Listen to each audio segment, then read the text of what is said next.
incremental things. So we're going to learn how we can change the splash picture. In this case, now I have none. No worries.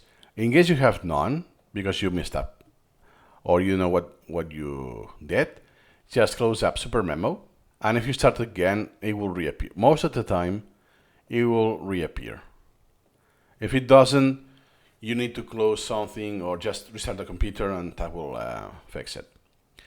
Then, Ace, yeah, I want my own picture, my splash picture, not this one.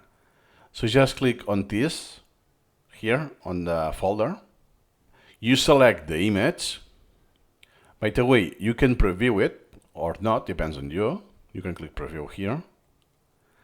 And you can select stretch or not, so you can see how large it is. In this case, I think it will be way too large. Okay. Then click OK. You could also search if you have a ton of images. For me, it's not required.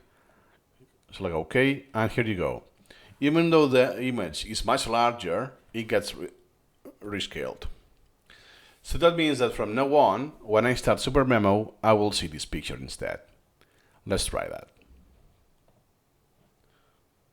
I start again, here you go. It goes super fast because this collection is empty. Usually you will see the picture for a few seconds. 3, 2, 1, here you go. This is how you can add your own image if you want. Easy to do. See you incrementally.